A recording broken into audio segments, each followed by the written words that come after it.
Nom de Jésus. Amen. Tandis que nous sommes debout, ouvrons nos Bibles. Nous allons réfléchir principalement sur le psaume 119. Ouvrez vos Bibles, je vous interpelle au psaume 119. Maintenant, vous vous demandez, je m'en vais où avec ça? Est-ce que je vais le lire au complet? Je ne vous le dis pas. Ouvrez vos Bibles au psaume 119 et considérez avec moi. On va seulement prendre verset 1er à 76. Non, verset 105. Ta parole est une lampe à mes pieds et une lumière sur mon sentier. Ta parole est une lampe à mes pieds et une lumière sur mon sentier. Regarde la personne à côté de toi avec toute ton onction, toute ton énergie et dis-lui, n'éteins pas ta lampe. Dis-lui ça plus fort que ça. N'éteins pas. Prenez place. Nous allons voyager lentement dans la révélation avec l'aide de l'Esprit Saint. Nous atterrirons avec énergie. Ça devait être aux alentours des années 2000 ou 2001, où dans un service de jeunes, nous étions supposés, il y avait possibilité de lire 7 psaumes, et c'était à mon tour de lire un des psaumes. Et j'ai dit, nous allons lire le psaume 119. Et j'ai dit, mais non, c'est une blague. Et puis, mon père a dit, wap, lis! Et j'ai dû le lire au grand complet, les 176 versets. Donc, je n'ai jamais oublié à chaque fois que j'approche le psaume 119. Les nouveau-nés ne peuvent pas vivre sans lait. Je suis là-dedans, notre dernière, Victoria May. Chaque 3 heures ou 4 heures du matin, elle se manifeste en pleurs car elle veut son lait. Et frères et sœurs, lorsqu'un bébé veut son lait, il se réveille et pleure. De la même manière, tout comme eux, nos vies sont inexistantes sans le lait de la parole. Nos vies sont inexistantes sans le lait de la parole de Dieu. Nous n'avons pas à décider si nous avons besoin de ce lait ou pas. C'est un fait, car sans lui, c'est la confusion totale. D'un point de vue spirituel, un fait demeure. Pour survivre, nous devons manger. Et cette réalité est également physique. Celui qui ne mange pas, s'il veut survivre, cela s'avère être une utopie. Pour se développer physiquement, il faut bien manger, bien boire. Pour se développer spirituellement, nous devons consommer la parole de Dieu. Laissez-moi travailler, nous allons fêter la parole de Dieu dans quelques instants. La parole de Dieu est le Logos, la parole éternelle qui est pour toujours établie. Toutes choses ont été faites par elle et rien n'a été accompli sans elle. Le Réma est le Logos activé par le Saint-Esprit. Laissez-moi reprendre. Le Réma est le Logos activé par le Saint-Esprit pour un but particulier que Dieu veut accomplir. C'est le Réma de Dieu que nous prêchons à chaque fois que nous nous tenons derrière un pupitre. Paul le résume ainsi. Ainsi, la foi vient de ce qu'on entend, Romains 10, 17, et ce qu'on entend vient de la parole, vient du Réma de Dieu. Ainsi, lorsque je lis la parole, le Logos, quand j'ouvre ma Bible, à l'instant où le Logos est compris par illumination, il devient Réma. Est-ce que l'Église a suivi moi là? Lorsque le Logos est lu et qu'il est compris par illumination, il devient Réma. Lorsque, frères et sœurs, nous le déclarons sous l'emprise du Saint-Esprit, c'est le Réma de Dieu qui est prononcé. Tout ce que Dieu fait à travers l'homme, il le fait par la proclamation de sa parole. Car la Bible dit que nous ne pouvons pas vivre sans Réma. Matthieu 4, 4, Jésus lui répondit, il est écrit, l'homme ne vivra pas de pain seulement, mais de toute parole, de tout réma qui sort de la bouche de Dieu. Ainsi, la parole, frères et sœurs, se veut la vérité. La parole faite chair, la nourriture de la vie, le lait de la croissance, la source de la réjouissance, la source de toute vraie doctrine, le code moral du croyant, la lampe éclairant nos pieds. Maintenant, prendre une marche, je ne sais pas pour vous, mais je suis une personne qui aime marcher. Ça aide à mettre en perspective les idées. Marcher, c'est thérapeutique. Prendre une marche. Est-ce qu'il y a des gens qui aiment marcher? Est-ce qu'il y a des gens qui aiment... Je devais me douter que je suis dans une église haïtienne, toutes les mains sont baissées. Prendre une marche dans l'obscurité comporte de sérieux dangers. Nous sommes sujets à tomber et nous blesser sérieusement, car là où il n'y a pas de lumière, les obstacles sur le chemin ne sont pas identifiés. Laissez-moi travailler ça pendant quelques instants. Il ne peut pas y avoir d'édification sans compréhension. Donc souffrez avec moi avant qu'on arrive dans la partie édification. Pour la première fois de ma vie, je mettais les pieds en Haïti, aux alentours, au début des années, quelque peu après le tremblement de terre. J'entrais en Haïti pour la toute première fois et j'étais là-bas pour prêcher. Je n'avais jamais vu un tel niveau d'obscurité sur les routes. Et je me demandais comment les chauffeurs faisaient, car je voyais plusieurs d'entre eux fermer les phares de leur voiture et les ouvraient seulement lorsqu'ils voyaient une autre voiture approcher. Et ici, nous sommes habitués, frère Noël, à klaxonner lorsqu'il y a imminence d'un danger. Dans ce pays, on klaxonne pour annoncer qu'on passe. Donc j'entendais tout le monde klaxonner. J'ai dit, mais est-ce que tout le monde est en danger? J'ai dit, non, c'est quoi ça nous conduit ici, là? Mais je n'avais jamais vu et je ne sais pas comment les gens font pour marcher calmement la nuit. Les obstacles sur le chemin ne sont pas identifiés. Ici, dans le pays où nous vivons, un automobiliste dont les phares de son véhicule ne fonctionnent pas recevra certainement une contravention car il représente un danger pour lui-même et un danger pour les autres. La lumière a pour rôle de guider dans la noirceur et sans elle, penser arriver à destination s'avère une folle utopie, une pensée non réalisable. La lumière dans l'obscurité nous rassure car elle nous montre le chemin que nous devons emprunter. Rien ne fonctionne dans ce monde sans lumière.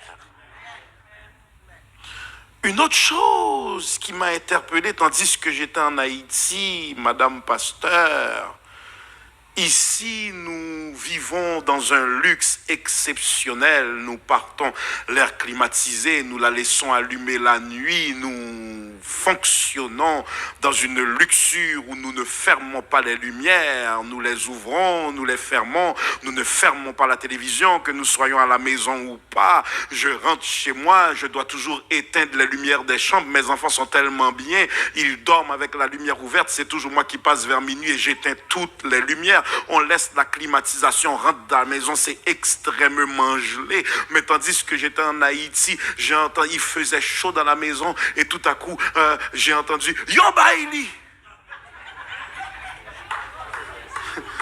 Et puis le pasteur de me dire, profitez, oui, nous prenons la climatisation là, nous avons profité, mettre Kaila la glacée parce que nous ne connaissons pas qu'il est après tirer. Et les yo baili c'est profiter faire toute recherche qu'on fait sur internet là, les yo baili c'est profiter bien pendant qu'il y a lumière, yo baili, mais la lumière est un privilège. Amen. Seigneur, j'aime ta parole. Les ténèbres, frères et sœurs, au sens propre, représentent l'obscurité, la nuit. Dans le récit de la création, dans un sens figuré, au psaume 139, il représente le Dieu qui voit dans le secret.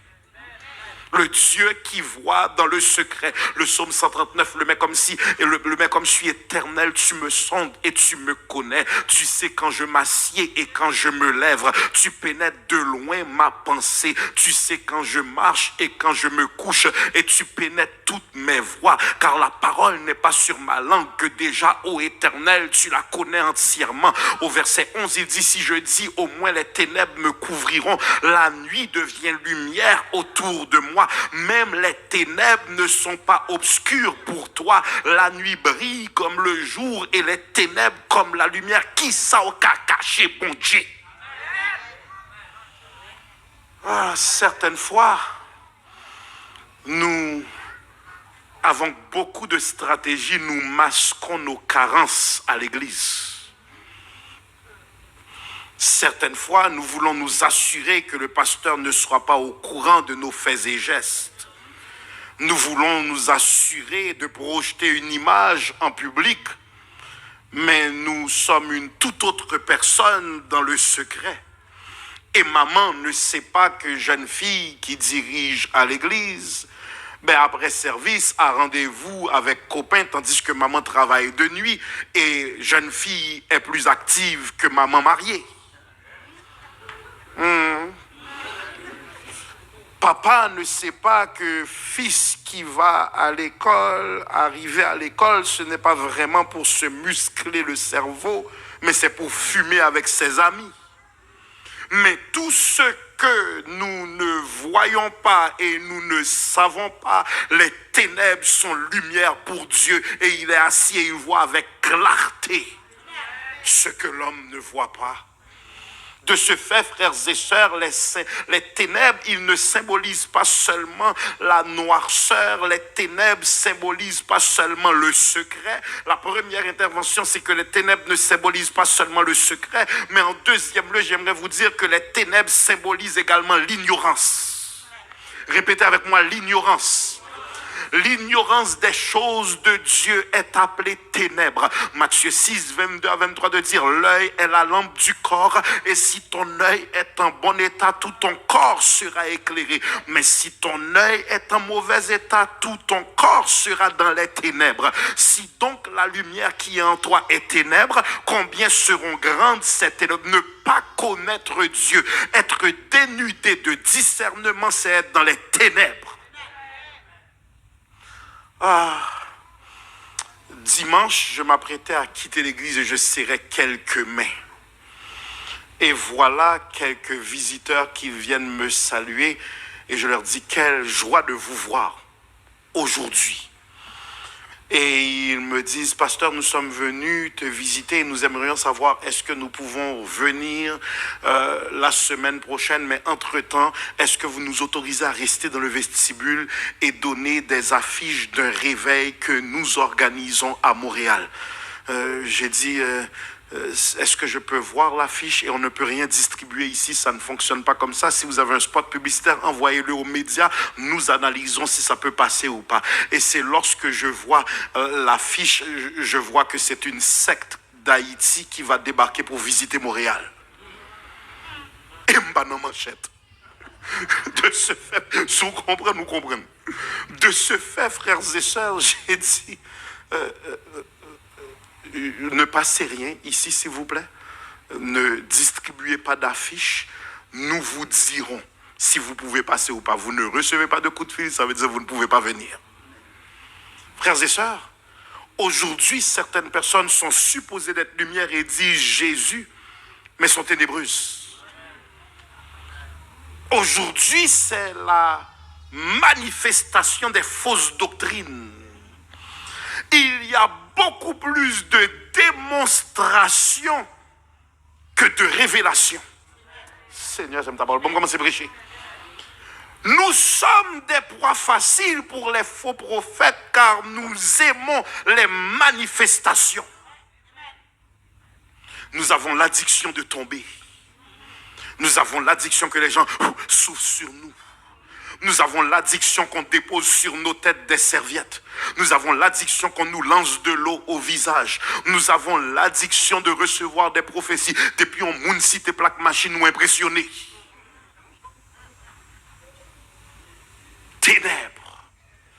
et nous sommes allergiques au contenu, mais friands de ce qui est ténébreux.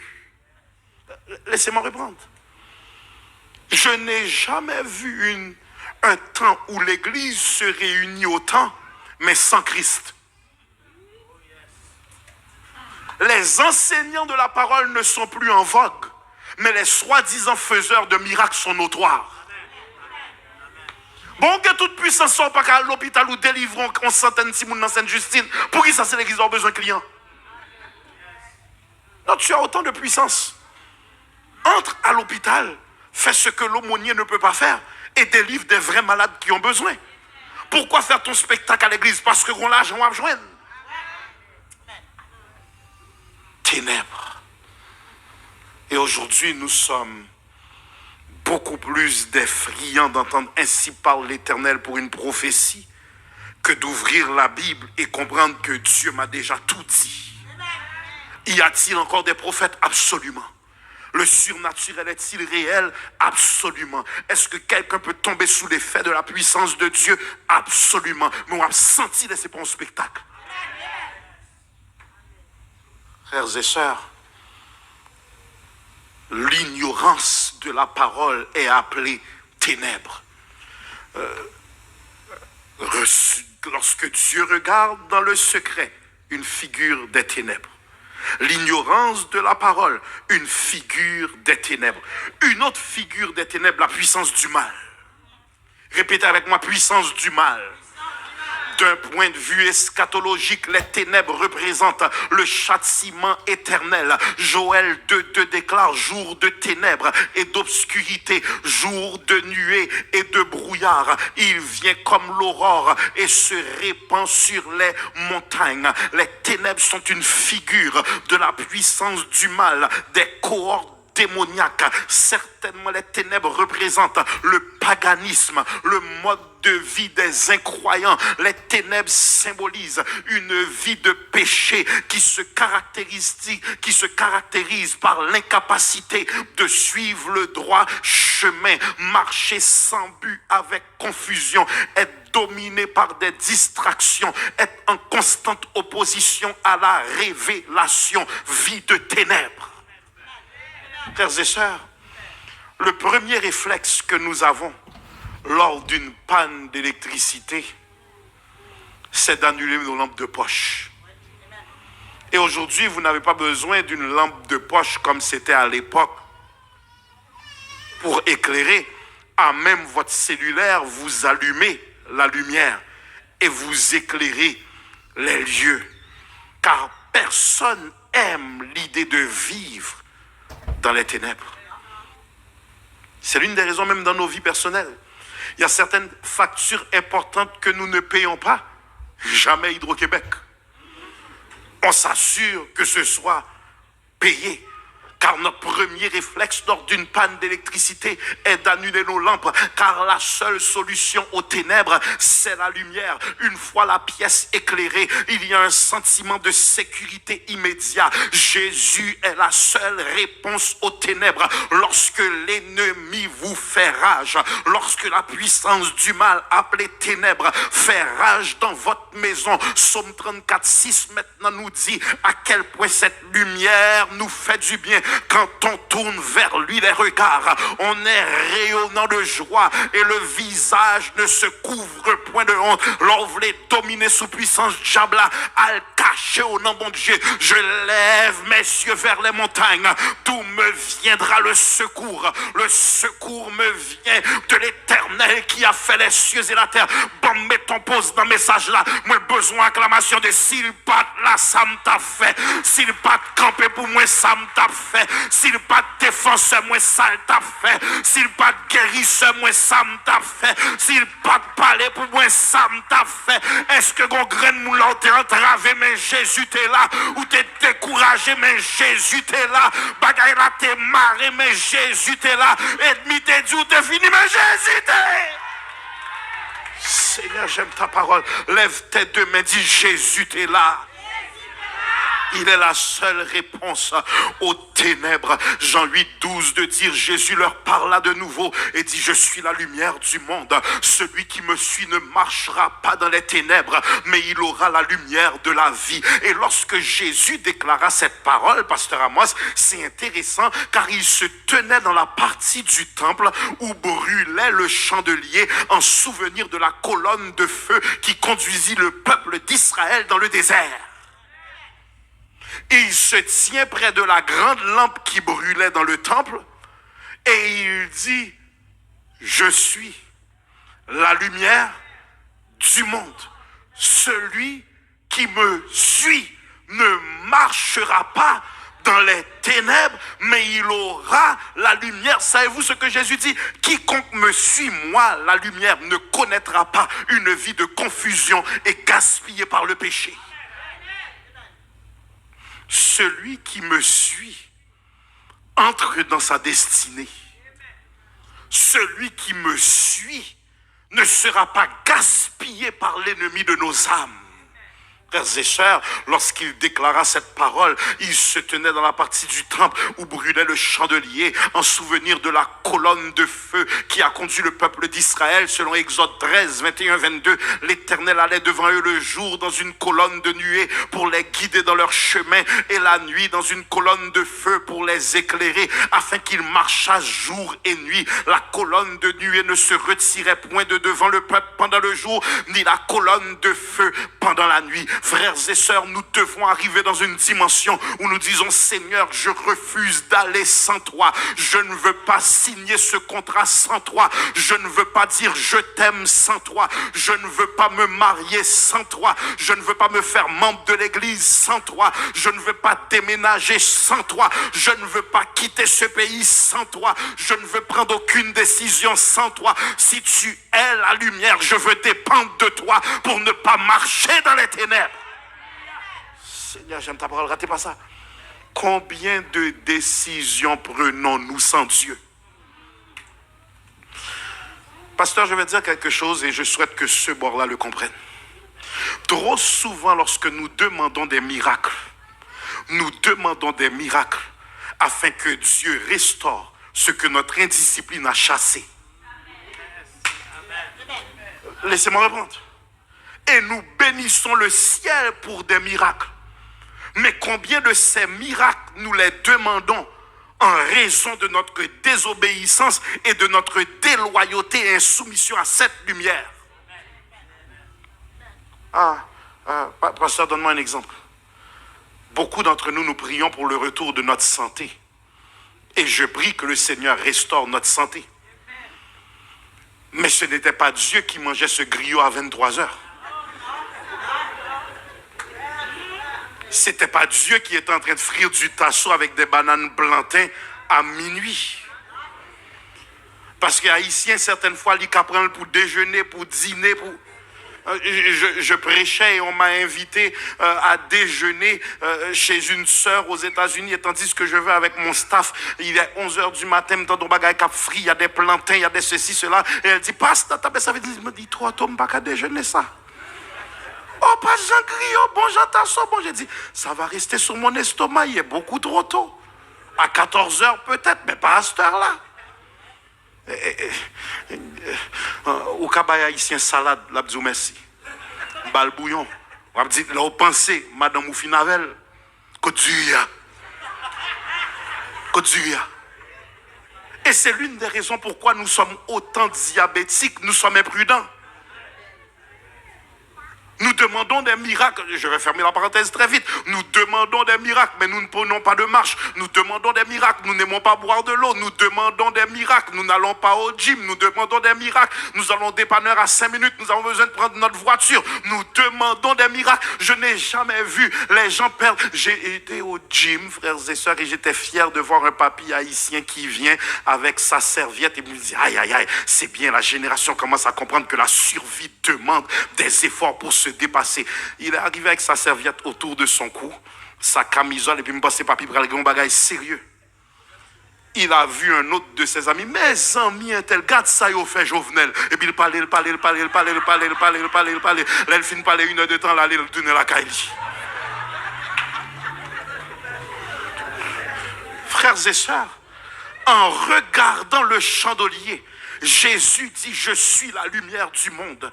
La colonne de feu représentait la présence, la protection et la direction de Dieu. De même, lorsque Jésus est notre guide, il est notre protecteur et un guide infaillible. Celui qui suit Christ ne peut pas faire fausse route. Qu'est-ce que suivre Jésus? C'est accepter sa chefferie sur nos vies.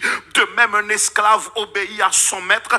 De même, nous sommes esclaves joyeusement de sa volonté. C'est permettre à son royaume de s'établir dans nos cœurs et faire mourir notre volonté à sa volonté. Celui qui suit Christ, il perd le droit de seigneurie sur sa vie et il dit à l'instar de Paul en Galates 2:20, si je vis, ce n'est plus moi qui vis, mais c'est Christ qui vit en moi. Celui qui suit Christ ne marchera pas dans la confusion. Il ne permet pas à ses enfants de faire fausse route. De Samuel 22:9 de dire, oui, tu es ma lumière, ô Éternel. L'Éternel éclaire mes ténèbres. Jésus nous éclaire maintenant afin qu'en retour, nous-mêmes, nous puissions devenir des éclaireurs. Savez-vous ce que j'aime? Foi apostolique, il y a des assemblées où je n'accepterai plus de prêcher une semaine car elles sont tellement mal éduquées, elles attendent seulement le charisme et elles sont allergiques à l'information. On peut sentir lorsqu'une assemblée est bien éduquée, elle supporte une démarche en enseignement et ne valorise pas forcément le charisme. Que Dieu bénisse l'éducation de cette belle assemblée. Jésus nous éclaire afin que nous puissions éclairer à notre tour ceux qui marchent dans les ténèbres. Qu'est-ce que ça signifie? Notre lumière n'a pas le droit d'être cachée, elle doit être mise en évidence. Tapez mon porteur à dire, fort briller. Notre lumière doit être mise en évidence. Paul va dire en Romains 1:16, je n'ai point honte de l'évangile, car c'est la puissance de Dieu pour le salut de quiconque croit. Si ceux qui vivent en désobéissance à la parole le font avec fierté, notre identité ne peut pas être masquée. Matthieu 5:14-16 de dire, vous êtes la lumière du monde. Une ville située sur une montagne ne peut être cachée. On n'allume pas une lampe pour la mettre sous le boisseau, mais on la met sur le chandelier et elle éclaire tous ceux qui sont dans la maison. Que votre lumière luise ainsi devant les hommes, afin qu'ils voient vos bonnes œuvres et qu'ils glorifient votre Père qui est dans les cieux. Savez-vous ce que ça veut dire? Lorsque votre lumière se met à briller et l'incroyant vous voit différent, la prochaine chose que vous entendrez après une série où vous êtes loyal à la parole, la prochaine chose que vous entendrez lorsque vous éclairez, vous entendrez, hommes, frères, que ferons-nous? Ma lumière devient le miroir par lequel le pécheur se regarde et il dit, que dois-je faire pour hériter de cette vie éternelle? Frères et sœurs, c'est notre lumière qui doit luire, pas les résidus du vieil homme. Laissez-moi reprendre. Plusieurs pasteurs ne liront jamais les 66 livres de ce livre de vie. N'ouvriront jamais un seul livre de la Genèse jusqu'à l'Apocalypse, mais lisent le 67e quotidiennement. Lisent le 67e quotidiennement. Les yo weo, qui sa yo we. Les yo tendé ou qui sa yo tendé. Les ou entré qui sa qu'entré. Les ou annoncé ou qui sa qu'annoncé. Frères et sœurs, ils lisent le 67e avec passion afin que nous devenions leur béquille dans les ténèbres. Mais met-elle fait pour qui ça m'pa ka fait? Combien de personnes iront en enfer au dernier jour? Car en lisant nous qui sommes le 67e, ils dit si c'est ça que l'évangile moins bien dans le monde. Et c'est l'une des raisons pour laquelle Ce que nous appelons les réseaux sociaux se veut une extrême bénédiction, mais qui peut également créer énormément de confusion si les leaders ne prennent pas la responsabilité que grande plateforme doit être accompagnée d'énormément de sagesse pour nous plus lever Jésus que nous faire polémique. Est-ce que nous pointons vers la lumière ou nous sommes des polémistes qui ont fait buzz? Frères et sœurs, vous comprenez ça qui est important pour comprendre avec les réseaux sociaux? À chaque fois, l'ouvrir, pointez mounio vers Jésus. Et la surexposition est dangereuse. Parce que lors devant moun trop, ou pas de temps pour étudier assez, finalement c'est agenda pas qui sortit. Suivez-moi, frères et sœurs. On a le plus grand outil d'évangélisation de tous les temps. Parce qu'avant aller par tout le monde dans les temps immémoriaux, il fallait penser bateau.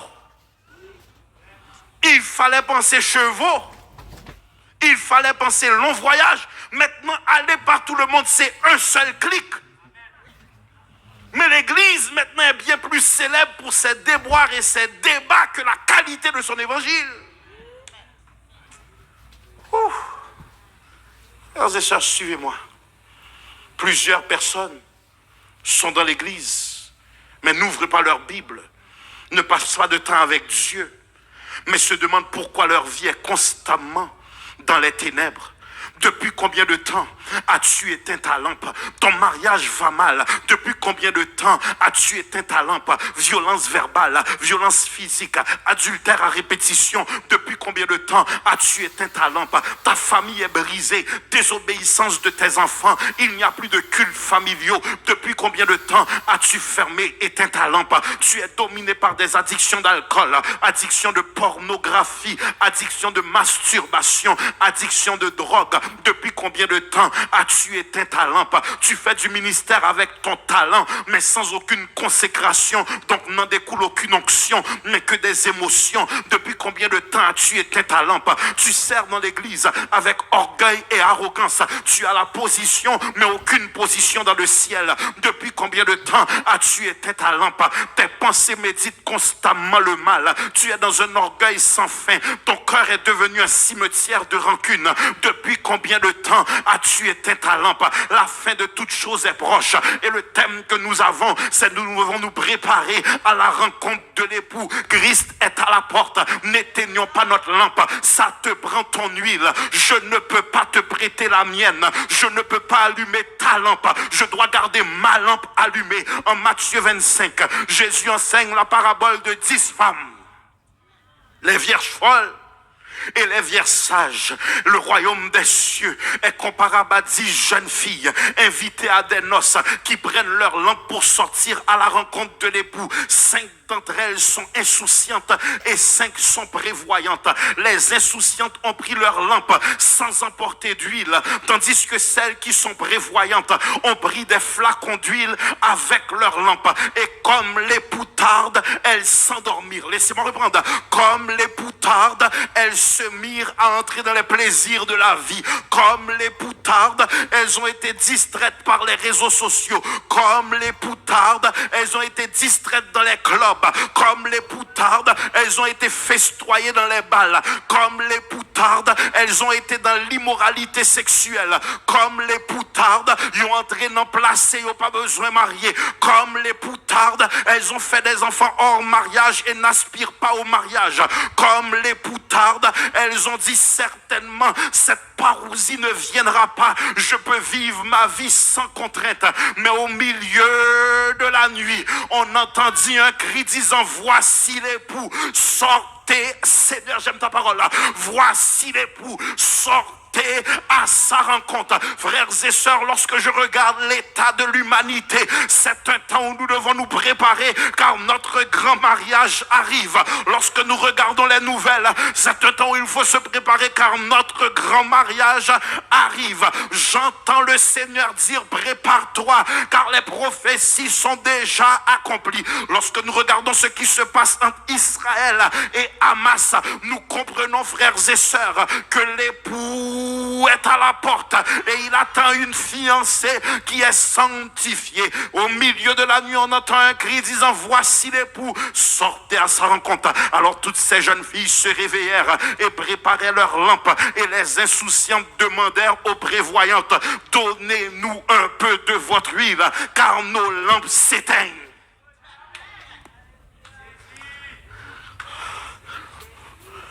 Aujourd'hui, je peux intercéder pour toi.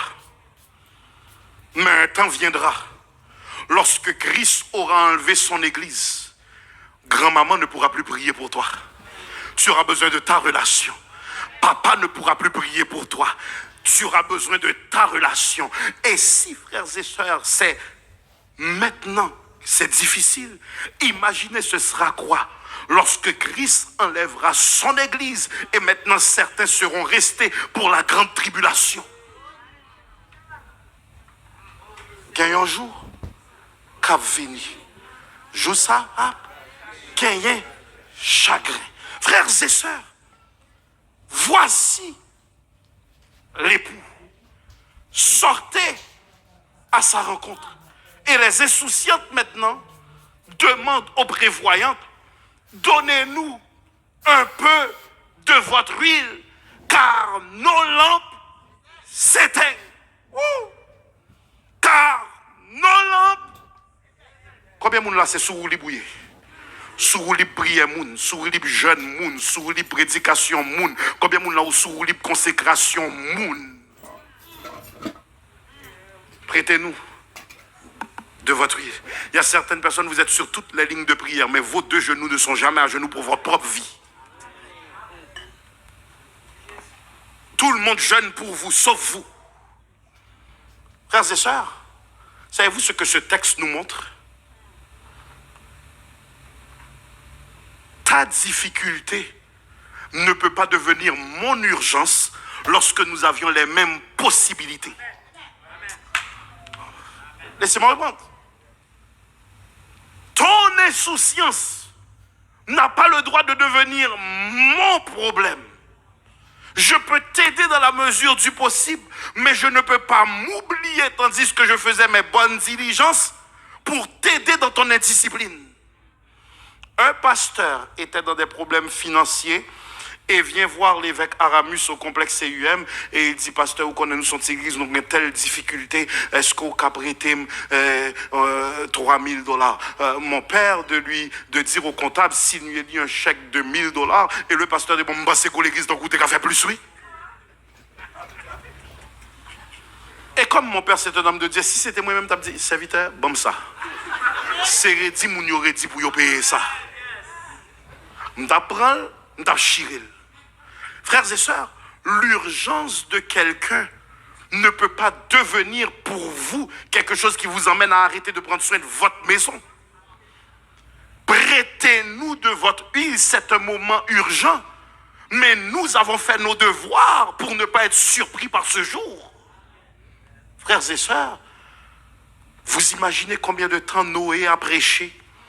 Les hommes buvaient, s'enivraient, s'amusaient, l'ironisaient, mais un jour réellement vint la pluie et finalement ils dirent, sauvez Noé, Noé, sauve-nous. Mais la porte de l'arche était déjà fermée et il était trop tard, frères et sœurs, tandis que la porte est encore ouverte. Si vous devez repentir, repentir. Si vous devez sanctifier, sanctifier. Si vous devez dépouiller, dépouiller. Pas tant trop tabarrer, parce que Noé ne pouvait plus rien faire pour eux. L'heure de la grâce, c'est aujourd'hui. L'heure de la miséricorde, c'est aujourd'hui. L'heure du changement, c'est aujourd'hui. Ne fais pas des plans trop sérieux pour demain. Et c'est bien de planifier, mais assure-toi que tu as Christ. Un homme a tout accumulé. Il a fait des économies pour des décennies à venir. Mais la Bible de dire, insensé, cette nuit même, ton âme te sera demandée. Et tout ce que tu as accumulé, pour qui sera ça? C'est bien d'avoir une assurance vie. C'est bien d'avoir des biens, des triplex qu'on laissera aux enfants. C'est bien de leur laisser des millions. Mais assure-toi par-dessus tout que tu leur laisses une relation avec Dieu. Mais plutôt que Jésus passait toute bagaille que le monde pas capable bailler. Je vous laisse ce soir, mais je vous dirai 5 femmes prévoyantes dire, nous n'en aurons pas assez pour nous et pour vous. Allez plutôt chez le marchand, vous en achetez. Pendant qu'elles sont parties en acheter, l'époux arriva. Celles qui étaient prêtes entrèrent avec lui dans la salle des noces et on ferma la porte. N'éteins pas ta lampe, laisse-la ouverte et ta famille sera bénie. Laisse-la ouverte et tes projets seront bénis. Laisse-la ouverte et ton ministère sera béni. Laisse-la ouverte, ta santé, tes finances, tes enfants seront bénis. Laisse-la ouverte, tes ennemis tomberont devant toi. Lève tes deux mains, dis, n'éteins pas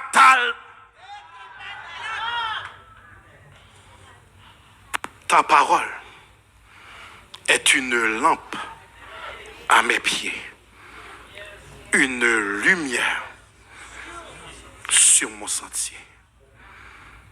Celui qui a sa lampe allumée, la lampe de la parole, ne fera pas fausse route. Vous pouvez être devant une personne qui semble bien et honnête et vous vous apprêtez à signer ce contrat. Et parce que votre lampe est allumée, le Saint-Esprit vous dit c'est un imposteur, ne signe rien. Vous pouvez ne pas dormir matin, midi et soir parce que vous êtes enivré par la beauté de cette femme ou la beauté de ce jeune homme. Et le Saint-Esprit en vous, finalement, parce que votre lampe est allumée, vous montre à quel point c'est une personne jézabélique. Nous pouvons être charmés, pasteur, par des ouvriers. Nous pensons les promouvoir. Nous pensons les monter vers le pastorat. Nous pensons les prêter la chair afin qu'ils s'exécutent. Et le Saint-Esprit, parce que notre lampe est allumée, nous visite dans le sommeil et nous montre à quel point ils sont des serpents. Lorsque la lampe est allumée, bon Dieu a montré au monde. Lorsque ta lampe est allumée, bon Dieu a montré aux imposteurs. Bon Dieu a montré aux mercenaires. Bon Dieu a montré aux hypocrites. Lorsque la lampe est allumée, vous n'allez pas être pris dans des mauvaises opportunités car votre discernement sera aiguisé. N'éteins pas ta lampe. Es-tu un homme ou une femme de la parole? Ou es-tu une personne qui ouvre ce livre occasionnellement? Plus on mange la parole, plus on se rend compte à quel point elle est succulente. Et voici le problème que nous avons avec l'église d'aujourd'hui. Mondialement parlant, nous sommes bien plus des scandeurs de slogans que des connaisseurs de versets. Nous aimons toutes sortes de slogans. Nous aimons toutes sortes de slogans. Mais la parole, la connaître, ça ne nous interpelle pas. C'est ça que fait sous 10 services de prière. Avec prophète intel, l'église sera trop petite. Dites études bibliques, la moitié de l'église est trop grande. Car le connaître cognitivement, théologiquement parlant, ça ne nous intéresse pas. Nous voulons bien plus sa protection qu'une relation avec lui. N'éteins pas, petits enfants, nous tous qui sommes enfants du Seigneur, la fin de toute chose est proche. Nous sentons l'imminence de la parousie. Les prophéties sont accomplies. Le mal atteint son paroxysme. Nous venons de sortir de 4 ans de pandémie.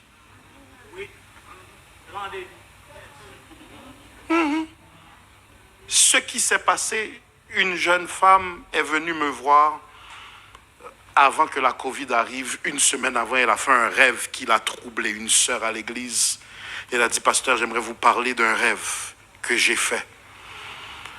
Je vois qu'il y avait sur la terre un grand cheval qui parcourait toute la terre et un petit cheval qui imitait tous les gestes du grand cheval et parcourait la terre. Tout ce que le grand cheval faisait, le petit cheval le faisait. Elle a dit, ce rêve m'a troublé, il a duré un beau moment pendant ma nuit. J'ai dit, une catastrophe arrive sur terre. Le petit cheval représente une pratique pour voir comment la population mondiale va réagir à cette catastrophe avant que vienne la vraie tragédie. Ce que nous avons vécu de 2020 à 2024, c'était une pratique pour voir comment l'humain répond aux lois martiales. Comment l'humain répond aux décrets gouvernementaux. Y avait-il une pandémie? Oui. Y avait-il une maladie qui tuait? Oui. C'est pas parce que ça existe que ça n'a pas été créé. Maintenant, suivez-moi. C'était une pratique à petite échelle pour voir comment nous répondons aux lois qui sont données. Est-ce qu'on court rapidement se faire vacciner? Est-ce qu'on croit exactement tout ce qui est dit dans les médias? Et tous ceux qui avaient une pensée contraire, on les appelait des complotistes. Ça veut dire la réflexion n'est pas permise. Livrez-vous comme des moutons. Et dans cette même période, pasteur, de la pandémie, j'ai fait un rêve. C'est l'une des raisons pourquoi Christ est à la porte et nous devons nous préparer à la rencontre de l'époux. J'ai vu plusieurs policiers sur des chevaux qui frappaient avec leurs bâtons sur toutes les portes d'édifices, toutes les portes de buildings, toutes les portes de maisons. Et ils disaient à tout le monde, sortez et mettez-vous en rang. Sortez et mettez-vous en rang. C'était l'euphorie totale, la peur totale, la paranoïa mondiale. Ce que nous avons vécu, c'était juste une pratique à petite échelle. À l'instant où ils ont eu toutes les données qu'ils avaient besoin pour leur test, tout s'est arrêté et la société s'est réouverte. La prochaine fois qu'ils auront besoin de passer à une autre étape, le même exercice va se reproduire pour voir comment on réagit dans la prochaine étape. Maintenant, nous n'avons pas à avoir peur quand ces choses-là arrivent. Pour nous, c'est une bonne nouvelle. Nous pouvons regarder quand notre Rédempteur est en route. C'est une bonne nouvelle. Mais ou même qui sans Jésus, ça ou va faire dans joue ça. Je ne pourrai pas te prêter mon huile. Pasteur Amos ne pourra pas te prêter de son huile. Ça prendra à chacun sa propre relation avec le Sauveur. Ou même qui sans Jésus. Ça ou va faire. N'éteins pas ta lampe. Frères et sœurs, il y a 10 ans de ça, j'ai fait 21 semaines d'études bibliques sur le livre de l'Apocalypse. 21 semaines, 21 lundis de suite sur le livre de l'Apocalypse. Le Saint-Esprit m'a dit une chose que je dois dire au peuple, que je répétais à chaque semaine. L'Église ne connaîtra pas le règne de l'Antéchrist, mais vivra toute sa préparation. Madame Passe, m'a dit un bagage là, mais pour tout le monde entendre. À l'époque, là, nous avons pensé en Ougan, en Mambo, nous avons pensé en madame de 65 ans et plus. Jamais il y a eu autant de jeunes marabouts de 25 ans à 35 ans. De la même manière qu'il y a une nouvelle génération de pasteurs qui prennent la relève, nous avons une nouvelle génération de Mambo et de Ougan qui sont très jeunes. Aujourd'hui, j'étais à mon bureau. Je ne vais pas parler de bagaille qui loin. Aujourd'hui, j'étais à mon bureau. Quelqu'un a fait l'imprudence de travailler dans l'édifice sans fermer la porte et quelqu'un entre sur moi et il vient et je passe dans le corridor, je le vois. Il semble être indien ou quelque chose et je dis que puis-je pour vous? Il dit, oh, je veux offrir mes services, je suis un diseur de bonne aventure, je prédis l'avenir. Est-ce que vous aimeriez que je vous prédise l'avenir? Mes prix sont très bons. J'ai dit, j'ai Jésus qui a signé mon avenir. Après, il a dit, oh, vous êtes chrétien? J'ai dit, oui, chrétien et pasteur. Et moi aussi, nous faisons le même travail. Il dit, non, frère. Et j'ai dit, avez-vous besoin d'autre chose? Et il dit, non. J'ai dit, que Dieu vous bénisse. Et je l'ai escorté à la porte. Il était venu avec son bloc de cartes, cherchant des clients. Il n'avait pas 35 ans. Et maintenant, attention. Vous aviez le discernement que le vaudou était mauvais. Notre génération voit ça comme retournons à la religion de nos racines et abandonnons l'évangile que le Caucasien nous a donné. Seigneur, je me dis, pour dire l'église, attendez ça, m'a dit là. Si vous ne retournez pas au culte de famille, le Jésus qui vous a sauvé, vos enfants vont le détester. C'est la religion du contrôle. Aujourd'hui, nous avons beaucoup de personnes qui ont grandi dans l'église, qui sont des blacks israélites, qui sont des blacks musulmans, qui se voient comme les brebis perdues d'Israël. Si vous ne pas faire attention, la fin des temps s'installe devant nous. Toutes les prophéties sont... À l'époque, on allait au salon de l'auto. J'y vais à chaque année. Il y a le salon de l'habitation. Tout ça se fait au palais des congrès. Il y a le salon de l'habitation, le salon de l'auto. Maintenant, il y a le salon de l'occultisme. Où des millions de Québécois se rendent au palais des congrès et sont exposés aux bienfaits d'être un rosicrucien, d'être un franc-maçon. Sont exposés aux bienfaits de la magie blanche, de la magie noire. Il y a les tables de vaudou, il y a les tables de tarot, il y a les cartes de yoga. Il y a une fascination pour le spirituel désincarné de Christ. Et l'Église prêche encore sur l'apparence, alors que les vraies choses se font devant nous. L'Église est encore interpellée à prêcher maquillage, à mener on dans l'enfer, pantalon à mener on dans l'enfer, quand nos jeunes quittent maintenant et n'ont aucun problème avec la magie. Je n'irai pas plus loin, mais j'aimerais vous dire, si l'Église ne se réveille pas pour comprendre ce que le diable fait aujourd'hui, à la place de prêcher la culture et la tradition, la Bible dit, nous n'ignorons pas ses desseins. Mon peuple périt faute de connaissance. À l'époque, si vous pensiez à des francs-maçons, il fallait penser à des hommes en chapeau qui ont 60 ans et plus. Maintenant, les francs-maçons ont 20 ans, ont 25 ans, ont 30 ans. Et pour eux autres, c'est une science intellectuelle. Je vous le redis encore et je quitte votre chemin.